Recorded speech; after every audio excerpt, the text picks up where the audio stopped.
खरा गणपती कोकणातला आहे खरं म्हणजे, पण मराठवाड्यात असं काही एवढं स्तोम नाही आहे त्याचं, म्हणजे की गणपती प्रत्येक घरात, मग सार्वजनिक गणपतीची गोंधळ चालू आहे.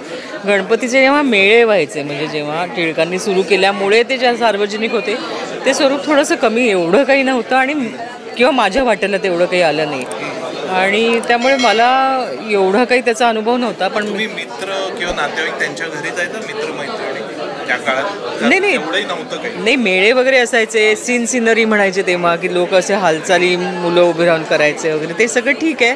पण मी पुण्यात आल्यानंतर मुद्दाम 5 मानाचे गणपती बघून आले, माझ्या नंदेबरोबर बघून आले, दगडूशेठला पण गेले, मग मुंबईत आले तेव्हा हे गणपती सगळे पाहिले. पण मी खरं सांगू का, मला त्याचं जे काय अवडंबर झालेलं आहे आणि खूप चुकीच्या गोष्टी होतात. म्हणजे तुम्हाला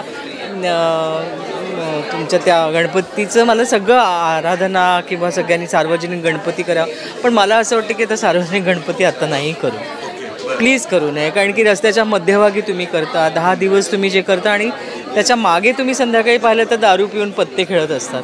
हे तर काही कोणी अमान्य करू शकत नाही, आणि हे चांगलं नाही आहे. म्हणजे हे काय आहे सगळं, आणि हा कुठला आता नाही, गरज नाही आहे. आता पैसे मिळवण्याचं, बेकारी वगैरे सगळं, आता लोकांना ॲव्हेन्यूज खूप मिळाले आहेत, तुम्ही दुसरं पण काम करू शकता, आणि तुम्ही म्हणजे तुमच्याच देवाचा अपमान करताय, आणि आता बंद करायला पाहिजे. मला असं वाटतं की म्हणजे किती छोटी छोटी गावं आता सुबुद्धपणे एक गाव एक गणपती करतायत. तशी बदल व्हायला का नाही तुम्ही करू शकत? तुम्हाला कळत नाही आहे तुम्ही काय करताय हे? म्हणजे हे सगळं वाया जात आहे, ही एनर्जी, आणि याच्यानी सगळ्या प्रकारचं पोल्युशन होत आहे.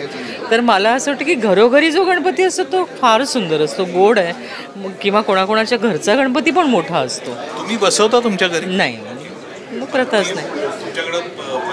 नाही, म्हणजे सखी लहान असताना एक छोटासा आपला गंमत म्हणून तिनेच बनवलेला मातीने. हो, पण आता मुंबईमध्ये, आता तुम्ही, मला आठवते मुंबईकर असाल तर पूर्वी आपण फटाफट जाऊन येऊ शकायचो. खारघरला कोणीतरी असेल आणि एक जण वसईला असेल, काय करणार आहात तुम्ही? त्यामुळे मला असं वाटतं की थोडंसं सगळ्यांनी थोडं कूल डाऊन व्हायला पाहिजे या बाबतीमध्ये.